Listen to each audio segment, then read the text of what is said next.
We are almost 2 months from opening day, but I've got my opening roster projection. Who do I have on it? Let's find out next on Locked On Royals. You are Locked On Royals, your daily Kansas City Royals podcast. Part of the Locked On Podcast Network, your team every day.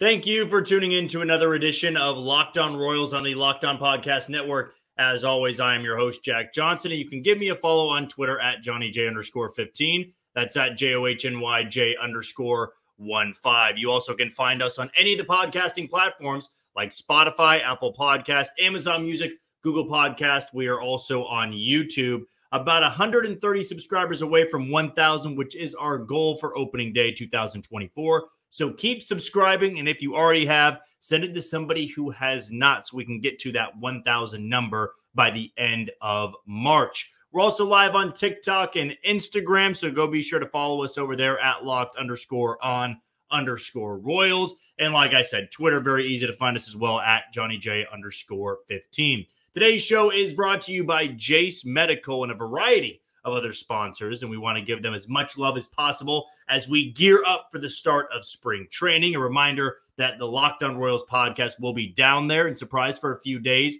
in the middle of February, so we'll be excited to bring you some content. We'll be excited to bring you some interviews. It should be a great time in much warmer weather than we have been experiencing right here in Kansas City. But with Jase Medical, whether you're going on a trip like I am or you're at home, make sure you're taken care of. It's still flu season. I'm sure that everybody's at least had one round of the flu or a cold or something like that. Just make sure you and your family members are taken care of. So go sign up for Jase Medical and get the Jase case, but more on them coming up in about 15 minutes or so. If you are a first-time listener, a little bit more about me. I work in sports. I work here in sports in Kansas City, at Sports Radio 810 WHB. Got a show once a week over there. I'll be on there 7 to 10 p.m. Thursday night. And also every day, Monday through Friday on ESPN Kansas City, 10 to 11 a.m. So if you ever want my thoughts, things that may not always pertain to Major League Baseball or the Royals, you can check me out on both of those platforms. And as always, reach out to me on Twitter and YouTube for questions you may have on the Kansas City Royals. And I'm sure you are going to have your opinions, your questions, your thoughts on this first segment of the show, where we're going to break down my opening day roster projection. I got the lineup 1 through 9. I've got the rotation. I've got the bullpen, 26 guys where I think they will be playing, where I think they'll be hitting in the lineup, and where they'll fall in the rotation and the bullpen. I don't want to waste any time. You've heard me say that hundreds of times before when diving into a podcast episode after we kind of get through the typical introductions. I don't want to waste any time with our first segment. So here is my 2024 opening day roster for the Kansas City Royals. Going to put it on a better spot here so I can read it and not be looking down at my phone the entire time. But leading off, no surprise, I'm going to go with the guy who's maybe had the best offseason of any Royal, and Maikel Garcia. I've got him at the hot corner playing at third base. He has been one of the best hitters in the Venezuelan League this winter. He's gotten tons of reps. His teams right now is playing in the playoffs, and he's still getting a lot of run over at third base. He's leading the league in hitting. His average is well over 420. He has really improved his walk rate. I know that the talent level isn't the same he's going to see over in the States, but again, might be the most perfect offseason you could hope for a guy like Maikel Garcia. Personally, I think he's bulked up a little bit, looking for better power numbers. He hits the ball incredibly hard, but with him, I think it's all about launch angle. The bat speed's there. The hard hit rate is there. If you can improve that walk rate and launch the ball up a little bit more, you could be really looking at one of the best young third basemen in all of baseball. Batting second, you might have Bobby Witt Jr. here if you made your own lineup. I got Vinny Pasquantino here. I really want the righty-lefty-righty situation, the top three, and I think Vinny Pasquantino is really a good number 2 hitter. I don't think you need a free swinger like Bobby Witt Jr. is at the number 2 spot. I'd rather place him right behind Vinny Pasquantino, a guy that posted a video earlier today of him taking some swings in the cages. Looks really good. That shoulder looks healthy. And I just think that when he was thriving, the best spot for him is in that 2 hole. He gives Maikel Garcia tons of protection. I'm not worried about Bobby Witt Jr. needing that protection. But for Garcia to really thrive as a leadoff hitter and get the pitches that he wants, I think that's the perfect spot for Pasquatch to be hitting in the 2-hole at that part of the order. So I got him in the 2-hole and playing first base, of course. Then third, as I already teased, Bobby Witt Jr. I think you put your best hitter there. I know I've said before that Vinny Pasquantino is this team's true best hitter, or best pure hitter, I guess I should say. But this is your superstar. And I think superstars usually hit third on those playoff Royals teams. That's where Lorenzo Cain hit. And to me, he was the best all-around offensive player for the Royals.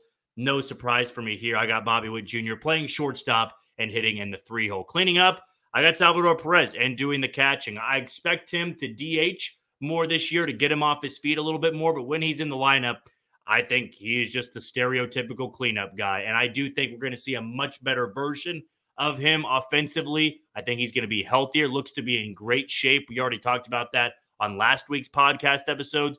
I really think he can thrive once again in the 4-hole when he's got 3 guys who can get on base ahead of him. In the 5-hole, I got my comeback player of the year, if you will, and that's MJ Melendez. I think that he is going to really shine this year, and I'm going to stick my neck out there. Some of you don't agree with me. That's totally fine. If you want to express your opinions, let me know on Twitter or let me know on YouTube. I just think we're going to see a much more confident version, a guy that's got more lineup protection, and I can't wait to see what's in store for MJ Melendez. I got him batting 5th and playing left field. Batting 6th and playing right field, the new acquisition of the Royals. I got Hunter Renfroe. He's got 30 home run type of pop. It's going to come down to if we'll get the 2021-2022 version of Hunter Renfroe or the 2023 Hunter Renfroe. Clearly, J.J. Picollo and company expect a bounce-back year for him. I think he's just fine out there defensively. Big-time pop in the heart of your order. I think that's the perfect spot for Hunter Renfroe to be placed. Then I got Michael Massey hitting 7th here, and you'll be surprised who I have him over at 8. But again, I'm very big into the righty-lefty-righty, even though you don't have loogies anymore. I want it to be difficult on the bullpen late in games. I don't want there to be 3 righties in a row or 3 lefties in a row. I want to have it very much interchangeable with some of these pieces. So I got Michael Massey. Nick Lofton could always beat him out for that spot, but I just think that Michael Massey right now is the Royals' choice. And as long as he doesn't screw that up in spring training, I'd imagine the second base spot is his. And that's where I got him and hitting 7th. In the 8-hole, I got the DH and Nelson Velasquez. Tremendous power. But I also think needs to show that he can do it from the get-go, not when the games are out of control, not when you're playing 50, 60 games under 500. I'd like to see the pressure a little bit more early on in the year and what you can get from him. And even though he's hitting in the 8-hole, there's not a lot of pressure hitting in the 8-hole. And if he can give you that 15 to 20 home run pop from that spot in the order, that is a dream come true for a guy who is just going to be hitting in this lineup. He'll probably play the field a couple of times, but to me, he is your DH from the start. And lastly, batting on playing center field, your defensive first center fielder in Kyle Isbell. I think the bat improves a little bit, but he's got to show us early on. I think that leash is a little bit short. He can give you great defense. All you have to do is be average to slightly below average at the plate. If you can do that, that's a really good 9-hole hitter and a really good center fielder among all the others in the American League.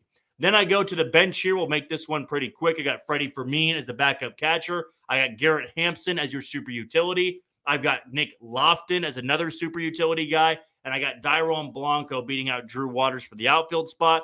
I think there's some trade value for Waters. Wouldn't shock me in spring training if a deal is struck, because right now, for this specific team, I think Dairon Blanco gives you more value as the 4th outfielder or the 5th outfielder because he's got tremendous speed. He's got a little bit of pop in that bat, and he's good defensively. I'd take that right now over Drew Waters and see what you can get trade-wise for the switch-hitting outfielder. As for the rotation, this is not going to be a shock to anybody. I got Michael Wacha as the 1, Cole Reagans as the 2, the $15 million man and Seth Lugo as the 3, which is just a huge upgrade for this rotation already. Then I got Brady Singer as the 4, hoping for a bounce back. Then until proven otherwise, this is going to maybe piss off some people. But I got Jordan Lyles as the 5 right now. If he struggles, in comes Daniel Lynch. In comes Chris Bubich when healthy. Here comes Alec Marsh, Anthony Veneziano, Jonathan Bolin. One of those 5 can take his spot.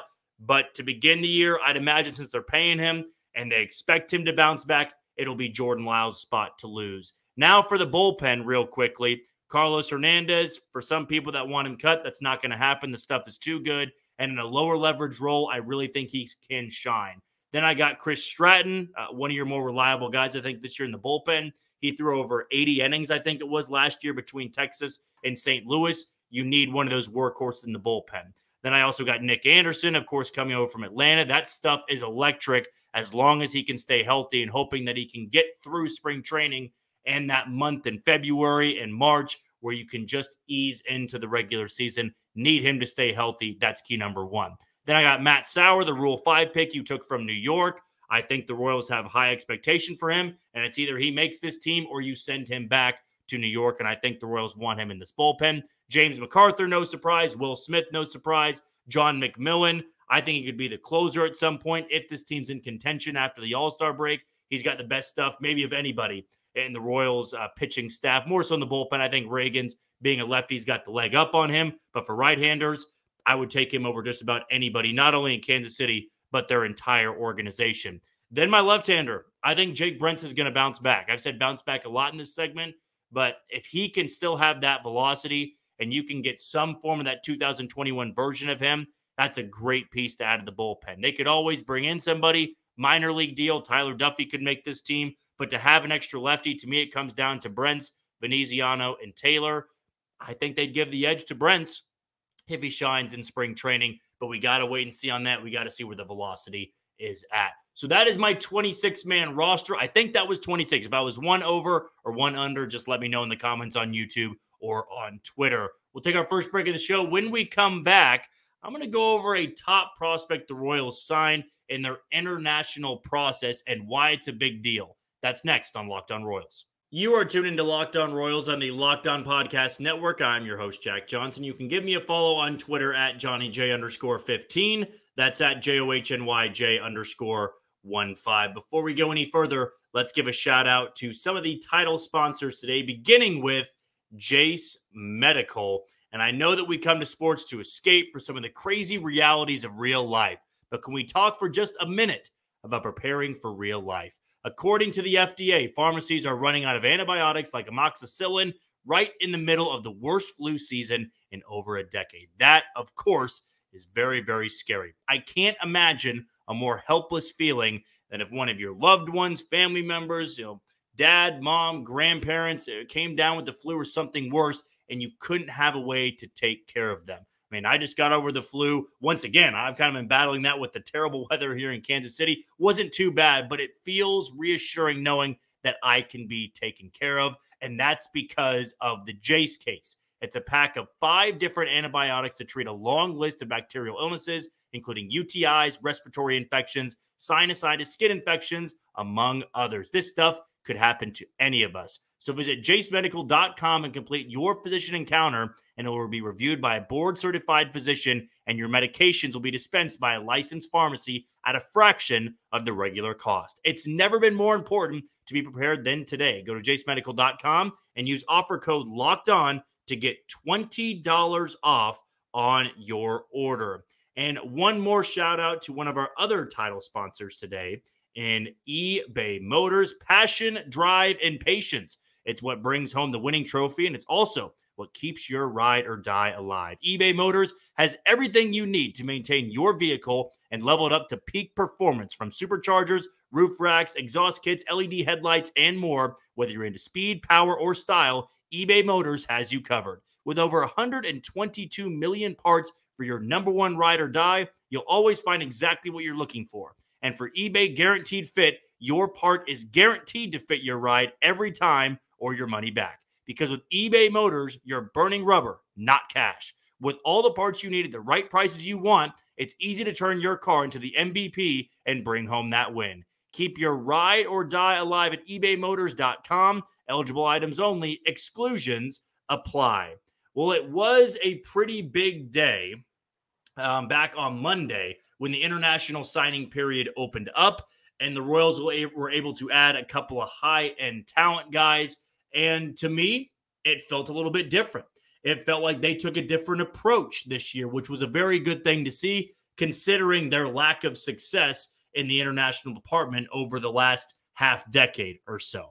But the prized piece that they got was Yandel Ricardo, who was the number 16 prospect in the top 100 international prospect bunch, and he was the #1 Cuban player of that group in the top 100 to sign. And Kansas City, who's I wouldn't say allergic to going outside the Dominican Republic or Venezuela, but not prone to going to Cuba. They have not been prone in going to Puerto Rico as often.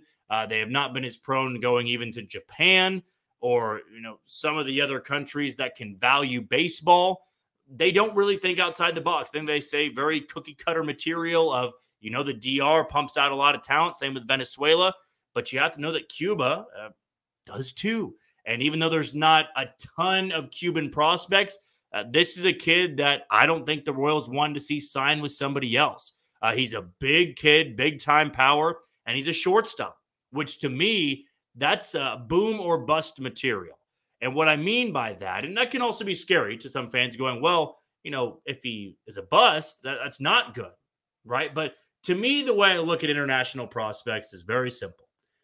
They're all kind of boom or bust when you think about it. These are 16-year-old, 17-year-old kids you're evaluating, and your scout, it has to determine if they can be a big leaguer 5-6 years from now. It's not like the amateur draft where you're looking at a 21-year-old college hitter and figuring out if he can be a big leaguer in a year or two. That's much different than evaluating a 16, 17-year-old kid. That goes without saying. So when you have all these boom or bust prospects, I think you want to go for the ceiling rather than the safe pick. I think the Royals had played it safe for a number of years. And I had tweeted this out. Follow me on Twitter or X, whatever you want to call it, at JohnnyJ_15. They had gone with more of the undersized guys. The players that, were much more known for that defense, the quick glove, rather than their prowess at the plate, rather than their potential at the plate. And that feels like the opposite with Ricardo. You've got a switch hitter here. You've got a big kid who's already 6'1", I think like $180 to $190 for 17 years old. He can probably still grow another inch or two. And he's a shortstop, keep in mind. And most of them are shortstops. They can always transition to a different position. Just because they're a shortstop, it doesn't mean they've got the replacement for Bobby Witt Jr. in the waiting. But what I loved about this was it was raved about his power. His power was being raved about. And that's exciting to me. Because for a 17-year-old kid who's got a big frame and the power's there, how can you tap into that a little bit more? How can you find this guy and turn him into a 25, 30 home run potential guy with a great glove, which his glove was not knocked at all. He's got good work ethic, a good glove, good arm, but it was this power on both sides of the plate. And for a 17-year-old kid, that's pretty impressive.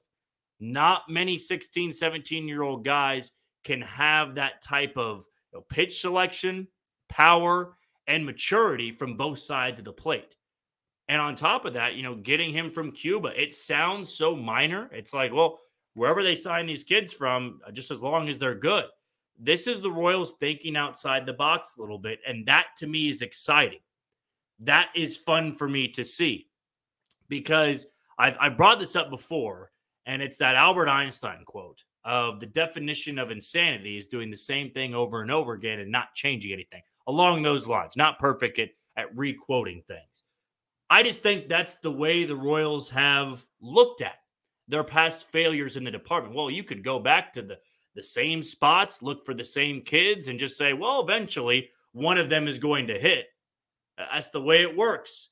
But when you've missed so many times and other teams in baseball are adding their 2018, 2019 international signings in the top 100 guys, and you're not, that's when it becomes a problem. And the Royals have not hit on an international player for quite some time. I'm not going to go out there and say Ricardo is going to be that guy because I also thought that, Eric Pena Jr. was going to be quite the stud, and he certainly has not become anything of sorts, kind of staying in low-A Colombia and striking out over 40% of the time. It's been unbelievably bad. And he was a top 5 prospect. So you never know with these kids, but I like the Royals thinking a little bit differently. That's important when signing some of these kids, whether they're from the DR, Venezuela, Puerto Rico, Cuba, or if you go to Japan some years. Japan's a little bit easier because those guys have been pitching or hitting in the Nippon League. They're 24, 25, 26 years old, easier to identify than some of these 16 and 17-year-old kids. But there's going to be a slew of guys that are listed that the Royals brought in That'll probably come out later on in the week because right now I think they're at about 8 players that have been signed, but a lot more have. That number will probably come out later on in the week. Before we go on to our final segment, I want to give a shout out to Locked On Sports Today. It's here for you 24/7, covering the top sports stories of the day with the local experts of Locked On, plus our national shows covering every league. Go to Locked On Sports Today on YouTube and subscribe to the first ever national sports 24/7 streaming channel. When we return, I'm going to tell you why, though Kyle Wright is out for the entire year, I'm a lot higher on this pickup than I was maybe a month or two ago. I'll tell you why next on Locked On Royals.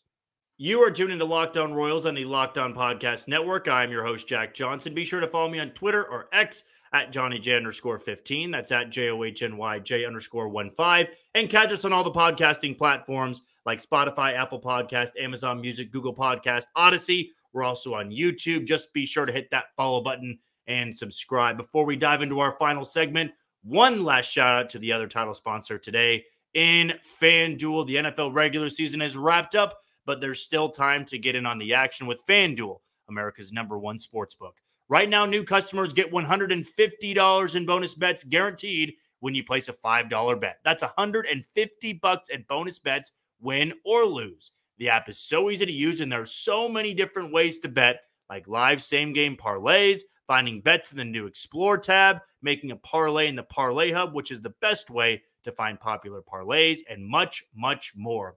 Visit FanDuel.com/lockedon and make your first bet a layup. That's FanDuel, the official partner of the NFL. And with the postseason in full swing, go and start placing some bets. Create that account. Start finding your niche. You've heard me say niche over and over again with this, but I don't want you to throw away your money. Have some logic behind your bets. If you're into football, then place it on some of the playoff games and don't be crazy with it. Don't always take the underdog because more money. There's lots of great parlays you can put together. There's lots of great prop bets you can do, and you can make money that way. That's how I make money on my bets. I look at the prop bets. I look at the first-time touchdown scores. I look at the over-under, the total in the first quarter, some easier bets than just hoping one underdog wins and you can have a big-time payout. If you're into that, hey, I just hope you have enough money to do so. But FanDuel is where you need to go to start placing your bets. After this podcast episode, go and create your account today. Well, for our final segment, I wanted to revisit a move the Royals made really at the beginning of the offseason, and that was bringing in Kyle Wright. And they acquired him in a trade with Atlanta in which they sent Jackson Kowar, and then Atlanta immediately moved off Jackson Kowar and traded him, I think, to Seattle is who they shipped him off to. So Jackson Kowar is bounced around the league at this point. Kyle Wright, though, was a very intriguing pickup because Atlanta was, I'll be honest, quick to give up on him. He was the MLB leader in wins in 2022. He was 21-5. In 30 starts, he had a 3.19 ERA. He was top 10 in Cy Young voting. And then in 2023, disastrous, I would say, only threw about 30, 35 innings, got hurt. ERA was near 7. He actually pitched at Kauffman Stadium against the Royals and fared pretty well, but what pitcher really didn't in 2023? But he gets his shoulder a little bit torn up, I should say. Maybe not a little bit, a lot of it torn up. And he had to get surgery on it at the end of the year, which is going to sideline him for 2024. We will not see Kyle Wright this year. If that was one of your hopes, if you were holding out that he'd be a September call-up, throw that away. He is not going to be pitching in 2024. And I really think it's similar to, well, actually two moves. The Chris Medlin and the Mike Minor move the Royals made back in the mid-2010s. With Chris Medlin, kind of similar to Kyle Wright, had this outlier year. Really, for Medlin, it was 2. Now, Kyle Wright's only successful big league season was 2022, and it was 100% an outlier. But his stuff was really good. It's not like he was good for 50 innings. He was good for an entire season. I mean, he was one of the best pitchers, if not the best pitcher in the rotation for Atlanta for a point in time. Now, there's other studs in that rotation, and that's probably where I would lean toward. But Kyle Wright, no slouch. You win 21 games. I'm not a huge believer in pitching wins. That's impressive to do. 21 wins is absolutely ridiculous. And to me, with the Chris Medlin comparison, I mean, Medlin had a sub-2 ERA in like 70 innings in 2012. And then in 2013, he was think 15-12. His ERA was around 3.1, something like that. Like, it was a very good 2013 campaign. Then he gets hurt, and he is sidelined for the first 3 months of 2015. Now, he joins the Royals in 15 because the Royals signed him to a 2-year deal in the offseason in 2014. So they're not anticipating him to be ready by spring training. It's like, if he rehabs well, he'll be ready to go. So Chris Medlen joins the Royals in late July. His numbers were okay. He was a long relief guy, nothing special. I think made a few spot starts, but really he was a backdrop. He was one of the guys that blended into the shadows of that otherwise great bullpen.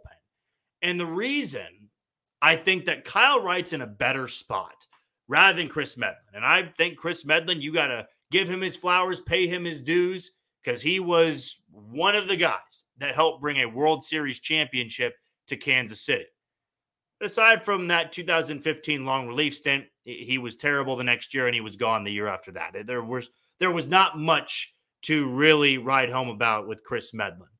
Kyle Wright, though, can be a different story, and here's why. You have a guy that, yes, has an outlier year. Every other year at the big league level, he's either been hurt or he has not been good. Fortunately for the Royals, that with him missing this entire year, he had surgery back in October, I think it was. So full rehab. He can use all of 2024 to rehab, build that strength back up. Then he's got a couple of months to work out. Then spring training rolls around. He gets a full spring training. Then you go from there. That is not to say everything goes perfectly. He has no setbacks, and he's going to be a stud. He's going to win 20-plus games for the Royals in 2025. Not saying that. But even though there are similarities between the Chris Medlen and Mike Minor deal, where it's a 2-year deal, he's going to miss a chunk of time, the difference is Kyle Wright's got no pressure to come back this year. And also the Royals are in a much different spot now than they were in 2015. So Kyle Wright can take all of 2024, all these months to rehab, then a couple more months leading into spring training, then boom, you're ready to go. You get a full spring training, and we know in baseball how important that is. Having a full spring training is vital to a player's success. If you don't, ask Brady Singer last year. Having the WBC, having spring training interrupted, led to a slow start. He never really recovered. Chris Medlen was different because he was still rehabbing. He was rehabbing, didn't get the full spring training experience, and then he joins the team midseason. That's hard to do. That's hard to jump into action and be this guy that's, ready to go by July. I mean, you're barely pitching in March, April, and May. Some are not.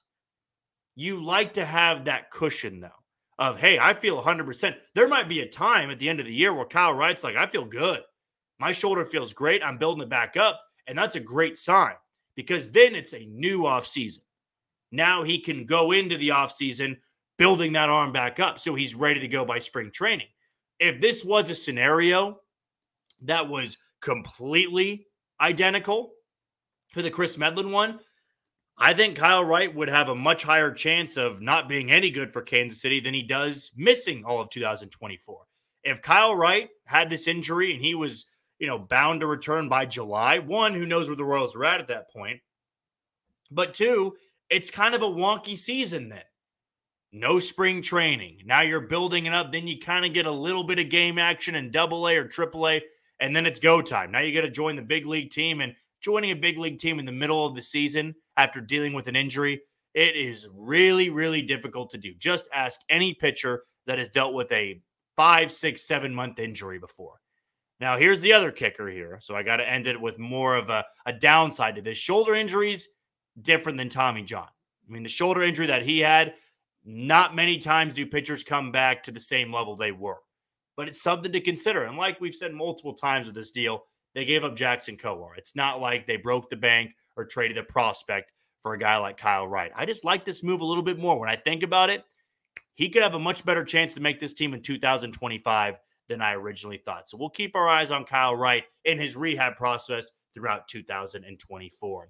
Well, that is going to do it for another edition of Locked On Royals on the Locked On Podcast Network. I've been your host, Jack Johnson. Be sure to follow me on Twitter and X at JohnnyJ_15. Follow us on all the podcasting platforms, Spotify, Apple Podcast, Amazon Music, Google Podcast, YouTube, Odyssey. Can't miss us. We are everywhere on the Locked On Royals channel. Before we go, one last shout out to Locked On Sports Today. It's here for you 24/7, covering the top sports stories of the day with the local experts of Locked On, plus our national shows covering every league. Go to Locked On Sports Today on YouTube and subscribe to the first ever national sports 24/7 streaming channel. Tomorrow, we're going to have a brand new episode and plenty more to get into about this opening day roster. There's a couple of guys I want to highlight, more so on the bullpen, and maybe I'll give a deeper dive into why I think Jake Brentz might be that last lefty to add into the bullpen. But until then, you take it easy, Kansas City.